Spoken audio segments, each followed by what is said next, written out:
ചൈനയിൽ പോയിട്ടാണെങ്കിലും വിദ്യ അഭ്യസിക്കണം, പഠിക്കണം എന്ന് പറഞ്ഞ പ്രവാചകന്റെ വചനം, ആ സന്ദേശം സ്വീകരിച്ചുകൊണ്ടാണ് അഭിമാനത്തോടു കൂടി പറയാം, സമസ്ത കേരള ജമിയത്തുൽ ഉലമ വിദ്യാഭ്യാസ രംഗത്ത്, വൈജ്ഞാനിക രംഗത്ത് ഉൾപ്പെടെ വലിയ മാറ്റങ്ങൾക്ക് തുടക്കം കുറിച്ചത്.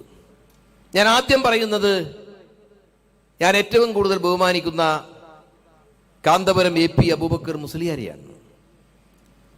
അദ്ദേഹവുമായി അടുത്ത ബന്ധം പുലർത്തുന്നയാളാണ് ഞാൻ. ഇപ്പൊ അദ്ദേഹത്തെ വിളിക്കുമ്പോൾ അദ്ദേഹം ഫോൺ എടുക്കാറില്ല. അദ്ദേഹത്തിന്റെ അസുഖം കാരണം അദ്ദേഹം ഫോൺ എടുക്കില്ല. അദ്ദേഹം മകനാണ് ഫോൺ എടുക്കാറുള്ളത്. അസുഖം വേഗം മാറും എന്ന് തന്നെയാണ് നമ്മളെല്ലാം പ്രതീക്ഷിക്കുന്നത്. ഞാൻ മർക്കസിൽ പലതവണ പോയിട്ടുണ്ട്.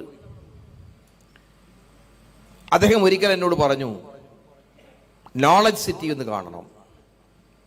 പോകാൻ ഭാഗ്യം ഉണ്ടായിട്ടില്ല, അടുത്ത് പോകും, ഞാൻ ഒന്ന് കാണും.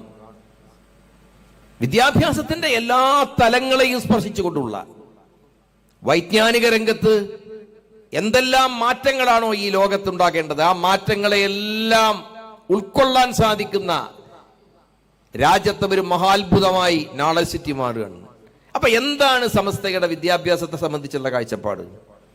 വിസ്ഡം ഉൽപ്പാദിപ്പിക്കുന്ന കേന്ദ്രങ്ങളായി, വൈജ്ഞാനിക ശേഖരത്തിന്റെ ഏറ്റവും വലിയ ലോകമായി നമ്മുടെ സ്ഥാപനങ്ങളാകെ മാറണം. ആ വലിയ സങ്കല്പമാണ്, ആ വലിയ കാഴ്ചപ്പാടാണ് കാന്തപുരം AP അബൂബക്കർ മുസ്ലിയാർക്കുള്ളത്, വലിയ ഉസ്താദിനുള്ളത്. ആ യാഥാർത്ഥ്യമാണ് നോളജ് സിറ്റിയിലൂടെ അദ്ദേഹം പ്രാവർത്തികമാക്കിയത്. അതുകൊണ്ട് തന്നെ ഞാൻ അവിടെ പോവും. എന്തെല്ലാം അത്ഭുതങ്ങളാണ്! അത്ഭുതങ്ങൾ കാണണ്ടേ, അത്ഭുതങ്ങൾ പഠിക്കണ്ടേ, അല്ലെങ്കിൽ നമ്മുടെ ജീവിതമൊക്കെ വ്യർത്ഥമായി പോകുന്നുള്ള വിശ്വാസക്കാരനാണ് ഞാൻ.